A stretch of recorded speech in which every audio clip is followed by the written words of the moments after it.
काफ़ी सारी अपडेट्स हैं जिसको इस वीडियो के अंदर हम डिस्कस करने वाले हैं। सबसे पहले मार्केट की बात अगर हम कर लेते हैं तो काफ़ी ज़्यादा एक्सट्रीम वॉलेटिलिटी मार्केट के अंदर में देखने को मिल रही है। हालांकि आज दुनिया भर के बाजार हमें ग्रीन में देखने को मिले हैं, इस कारण से हमारा भी मार्केट के अंदर में थोड़ा बहुत जो है वो हरियाली देखने को मिला है। और क्योंकि एक्सट्रीम वॉलेटिलिटी है तो काफ़ी मार्केट ऊपर नीचे कर रही है। तो ठीक है, फिर भी मार्केट जो है कल परसों जो हाल रहा था उससे तो ठीक ठाक ही, और खासकर मिड सेगमेंट जो है वो काफी पॉजिटिव में है। लेकिन ये जो पॉजिटिवनेस हमें दिखी है आज दिन के दौरान में, वो पॉजिटिवनेस एक तरीके से कह सकते हैं वैल्यू बाइंग है। काफी गिर गई मार्केट इस तरीके से, या शॉर्ट कवरिंग कह सकते हो, शॉर्ट पोजीशन क्लोजिंग कह सकते हो। ये सब रीजन है। ऐसा नहीं कि कुछ अच्छी तगड़ी खबर आ गई जिसको रिस्पेक्ट करके मार्केट जो है वो काफी ज्यादा पॉजिटिव हो गया, ऐसा कुछ सिनारियो नहीं है। ये आपको पहले तो समझ के चलना है। दूसरा, आज जो मतलब कल के डेट में ही ये स्टेटमेंट आया था, और ये जो स्टेटमेंट आया है वो बिल्कुल भी जैसा कि मोदी जी ने पहले कहा तेल सोना ये सब का भी इस्तेमाल करो, सोने के ऊपर ड्यूटी को बढ़ा दी गई। हर्षदीप सिंह पुरी जी जो हैं, जो कि हमारे पेट्रोलियम मिनिस्टर हैं, उनके तरफ से स्टेटमेंट आया। पेट्रोल डीजल के सवाल पे उन्होंने कहा कि हमारे पास पेट्रोल डीजल और जो एलपीजी है इनके भरपूर अमाउंट में ये है, इनकी कोई कमी नहीं होने वाली है आने समय में। 60-70 दिनों तक का तेल का है और 45 दिनों का एलपीजी का जो है पूरा है, उतने दिनों तक पूरा हो सकता है। तो लेकिन यहाँ पे उन्होंने इसके साथ एक लेकिन जरूर लगा दिया। उन्होंने कहा तेल और गैस भरपूर है, उनकी कोई कमी तो नहीं है, लेकिन जो महंगा तेल और गैस है वो तो खरीदना पड़ ही रहा है। मतलब महंगा तेल और गैस का जो इंपोर्ट है वो महंगा हो रहा है। ऐसे में जो हमारी तेल कंपनियां हैं, गैस कंपनियां हैं, वो बहुत ज्यादा लॉस उठा रही हैं। और अगर इसी तरीके का प्राइस हाइक, इसी तरीके का क्रूड ऑयल महंगे प्राइस पे हमें खरीदना पड़ता है, तो आने वाले समय में हमें जो ये जो घाटा उठा रही हैं हमारी कंपनियां, उसको पास ऑन करना पड़ेगा नॉर्मल रिटेल जो कंज्यूमर है उसके ऊपर। मतलब मैं और आप जो है उनके ऊपर पास ऑन करना पड़ेगा। पिछले 4 सालों से तेल के दाम नहीं बढ़े हैं, लेकिन अब हो सकता है तेल के दाम हमें बढ़ाने हो। मतलब तेल है, गैस है, कमी नहीं होगी, लेकिन क्योंकि महंगा हम खरीद रहे हैं बाहर से, इस कारण से हम आपको महंगा देंगे। आने वाले समय में दाम बढ़ सकते हैं, इस चीज को लेकर पहले ही हिंट दे दिया हमारे पेट्रोलियम मिनिस्टर ने। और यहाँ पे ये भी चीज उन्होंने कह दी कि इसका इलेक्शन से कोई लेना देना नहीं है। जैसा कि सब लोग कह रहे थे इलेक्शन के बाद दाम बढ़ेंगे, और इलेक्शन के बाद, इलेक्शन के जस्ट बाद जो कमर्शियल सिलेंडर्स हैं उनके दाम बढ़ गए थे। और अब हिंट ऐसी आ रही है कि अब जो नॉर्मल कंज्यूमर के लिए, जो रिटेल हम लोग हैं, उनके लिए भी तेल और गैस दोनों के दाम बढ़ सकते हैं जल्दी ही।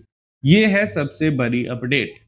तो सीरियसली ये चीज अब तो मतलब कह रहे हैं, सरकार अभी भी कह रही कि इलेक्शन से कुछ लेना देना नहीं है, लेकिन आप सबको और मुझे पता होना चाहिए कि इसका किस चीज से लेना देना है या किस चीज से लेना देना नहीं है। तो तेल और गैस के दाम थोड़े दिनों के अंदर में बढ़ सकते हैं। नेक्स्ट अपडेट हमारे पास निकल के आ रही है उदय कोटक जी के तरफ से, और इन्होंने कहा है कि हमें एक स्टॉर्म के लिए तैयार रहना चाहिए।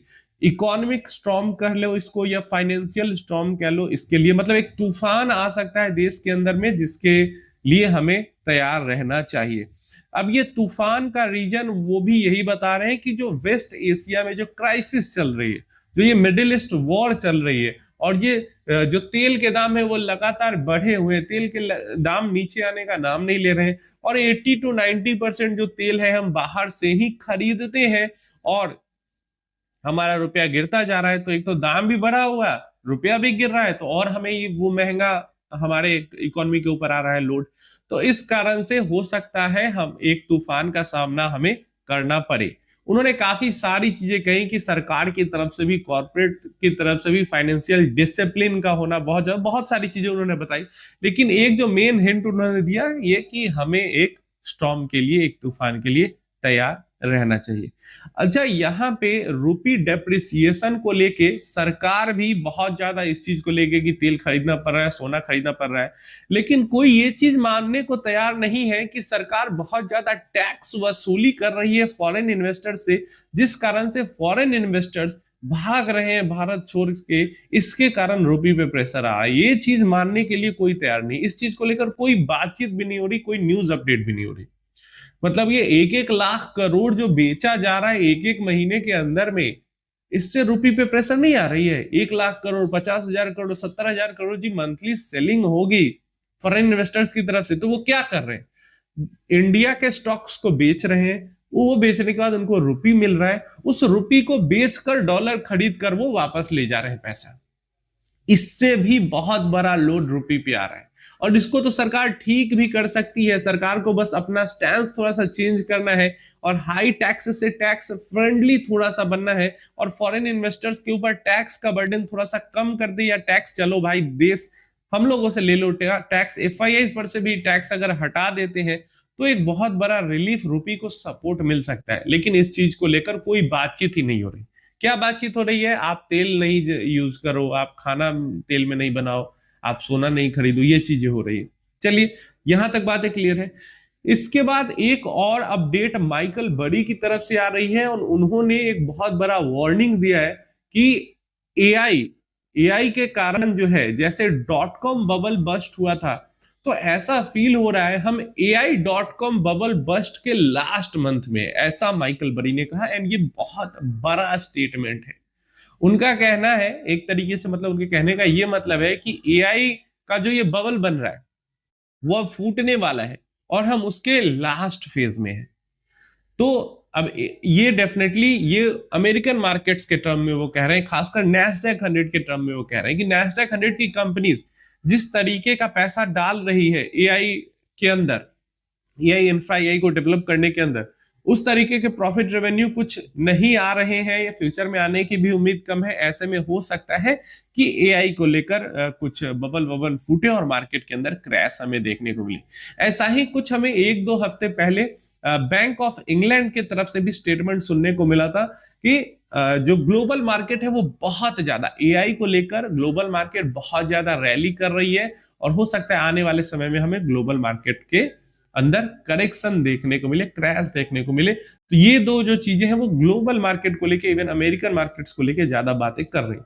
क्योंकि बहुत सारी, देखो एआई को लेके कहां पे ज्यादा जो है कंपनीज, ताइवान के अंदर, चाइना के अंदर भी है थोड़ी बहुत, जापान के अंदर भी है, साउथ कोरिया के अंदर है, और मेजोरिटी में बिग एआई कंपनीज नैस्डैक के अंदर जो कि अमेरिका के अंदर है। तो एआई के अंदर क्रैश आता है तो मुझे तो लगता है एआई के अंदर अगर क्रैश आता है तो हमें थोड़ा सा फायदा मिल सकता है, क्योंकि हमारा आईटी इंडस्ट्री एआई क्रैश से ठीक है थोड़ा बहुत गिरा, लेकिन उतना ज्यादा नहीं गिरा, क्योंकि हमारे यहाँ पे प्योर एआई कंपनी कोई है ही नहीं। लेकिन अगर आप देखोगे तो परसों हमारा आईटी गिरा, कल आईटी हमारा भयंकर तरीके से गिरा, आज मार्केट गिरे होने के बाद भी हमारा आईटी जो है वो दिन भर वीक रहा है। इसका रीजन है, पिछली बार क्लाउड एंथ्रोपिक के कारण आईटी के अंदर हमारी भयंकर क्रैश हुआ था, और इस बार कल के डेट में न्यूज अपडेट निकल के आई कि चैट जीपीटी ने एक कंपनी को एक्वायर किया, एंड डेफिनेटली उस कंपनी से और वहां पे जो डेवलपमेंट हो रही है उससे टीसीएस, इन्फोसिस, विप्रो जैसी कंपनीज को डायरेक्टली खतरा है। जो काम ये करती है वही काम अब चैट जीपीटी एआई के थ्रू करवा सकती है।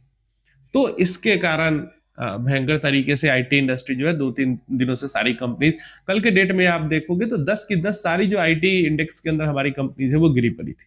इसका बड़ा रीजन ये था। तो हर तरफ हमला हर तरफ से हो रहा है, सिनारियो हर तरफ से बुरा बनाया जा रहा है, एंड रियल इन्वेस्टर इसी सिनारियो को यहाँ पे एंजॉय करते हैं। एआई, टैरिफ और वॉर तो इधर 2 महीने पहले ऐड हो गया है। तो ये 3 फ्रंट पे दुनिया के बाजार और उसके बाद हमारे बाजार, दुनिया के बाजार तो फिर भी छोड़ दो, एआई, टैरिफ और वॉर से सबसे ज्यादा इंपैक्ट हमें हो रहा है, क्योंकि हम तो 80-90% क्रूड इंपोर्ट करते हैं, गोल्ड भी इतना ज्यादा इंपोर्ट करते हैं, तो ये बड़ा हो रहा है, एफआईआई बेच के भाग ही रहे, ये बुरा हो ही रहा है। टैरिफ के कारण बहुत बड़ा हिट हम पे आया ही है, और एआई के कारण एक ये है कि हमारे यहाँ पे कोई एआई कंपनी नहीं है, तो ये हमें नुकसान है। और दूसरा ये फायदा है कि एआई का, अगर एआई के कारण क्रैश आता है, क्रैश नहीं आया एआई के कारण तो हमें नुकसान है, लेकिन एआई के कारण क्रैश आता है तो हमें इस चीज का फायदा मिल सकता है।